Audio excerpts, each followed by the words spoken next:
اور دونوں کو ملا کر 446 ممبرز بنتے تھے.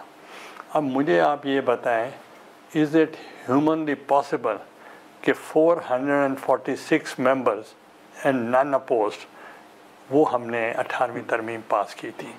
اب یہی میں آپ سے گزارش کر رہا ہوں کہ 2/3 میجورٹی نہیں, whole house, both the houses they voted, and amendment 18th amendment بھی ہوئی, اور اس میں آئین کو اصل صورت میں ہم نے بحال کیا. لیکن سر پھر جو 18ویں آئینی ترمیم ہے اس پہ سب کا اتفاق ہے, اس پہ کوئی سوال نہیں اٹھا رہا, لیکن 26ویں آئینی ترمیم کے حوالے سے ایک پارلیمان میں موجود جماعت یہ دعویٰ بھی کر رہی ہے, الزامات بھی عائد کر رہی ہے کہ ان کو لوگوں کو اٹھایا گیا, ان کو پیسوں کی آفر کی گئی. آپ اس سے اتفاق کرتے ہیں سر؟ دیکھیں, پہلی تو بات آپ نے جب پیسوں کی بات کی یا پریشر کی بات کی, تو میں آپ سے اب سوال کرتا ہوں کہ کیا آئین پاکستان میں اختیارات پارٹی ہیڈ کو ہیں کہ اگر کوئی اس قسم کی وائلیشن کرے ہی کین بی ڈسکوالیفائڈ؟ بالکل ہے. تو پھر آپ کو اس ایشو پہ بات بھی نہیں کرنی چاہیے. لیکن سر جو آپ کہتے ہیں پیسے دیے گئے یا ان کو اٹھایا گیا, وہ کیوں اٹھے گئے سر؟ اور کیوں پیسے لیا سر کیونکہ وہ انڈیپینڈنٹ بھی ہوں, مگر ایک ڈسپلن تو ہے پارٹی کا. کیونکہ مجھے یاد ہے کہ جب محمد خان جنیجو صاحب نان پارٹی الیکشنز پہ لڑ کے آئے تھے 85 کی اسمبلی, میں بھی 85 کی اسمبلی میں بھی الیکٹ ہو کے آیا تھا, اور پھر انہوں نے مجھے کہا کہ میں پارٹی بنانا چاہتا ہوں. تو مجھے اس وقت ضیاء الحق صاحب نے بلایا اور مجھے کہا, I was the federal minister, انہوں نے کہا کہ آپ ان کو سمجھائیں پرائم منسٹر کو کہ ہم نے نان پارٹی بیس پہ الیکشن کرایا ہے, ہم نہیں چاہتے کہ آپ پارٹی بیس بنائیں. وی وانٹ کہ انڈر کمیٹیز, جو اسٹینڈنگ کمیٹیز ہیں, they should become effective and they should work and you should not make a party, you should convince him. When I talk to Muhammad Khan Junejo, the former prime minister, اس نے ایک ہی بات کی, انہوں نے کہا ان کو تو سوٹ کرتا ہے کہ نان پارٹی بیسس کا الیکشن ہو اور جس کو چاہیں وہ اپنے ساتھ ملا لیں. میں نے پارٹی بنانی ہے, ڈیفیکشن کلاس ڈالنا ہے, اور nobody can change their loyalties, and he did that.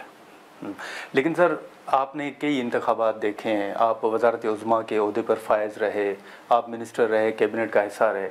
ہمیشہ انتخابات میں کبھی نہ کبھی سوالات اٹھتے ہیں, تنقید ہوتی ہے. یہ جو 8 فروری کو انتخابات ہوئے, سر آپ کی نظر میں اس انتخابات میں کیا خرابیاں ہوئیں؟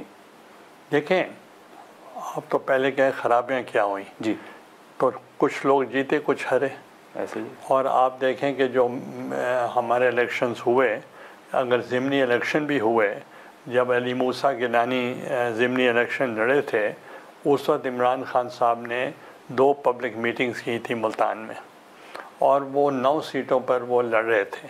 ملتان سے بھی لڑ رہے تھے, مگر وہ نہیں لڑے.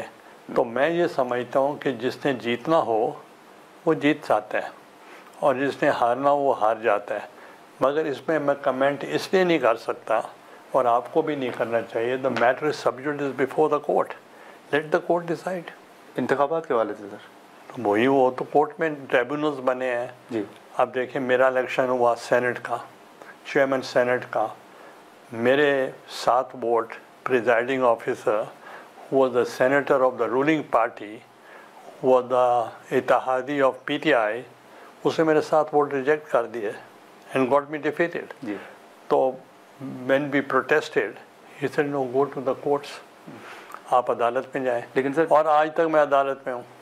لیکن سر جو ٹریبیونلز بنے ہیں, چلیں وہ تو کچھ مخصوص حلقوں کے حوالے سے بنے ہیں, لیکن خود بلاول صاحب چیئرمین سینٹ کا الیکشن, جی سر, وہ مجھے جو بالکل کہ یاد ہے. ایک سمبل آف فیڈریشن ہے, ریپرزینٹ کرتا ہے 4 صوبوں کو, جی, اینڈ فیڈرلی ایڈمنسٹریڈ ایریا اسلام آباد, اس کا الیکشن جو ہے اس کا ابھی تک I am contesting in the court.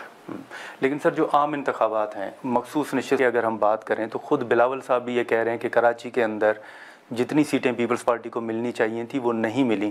تو اوور آل انتخابات آپ سمجھتے ہیں کہ شفاف ہوئے, یا آپ کی نظر میں بھی کچھ کوتاہیاں, کمی تھی؟ نہیں, اگر بلاول صاحب نے کوئی مخصوص بات کی ہے تو I don't differ with them.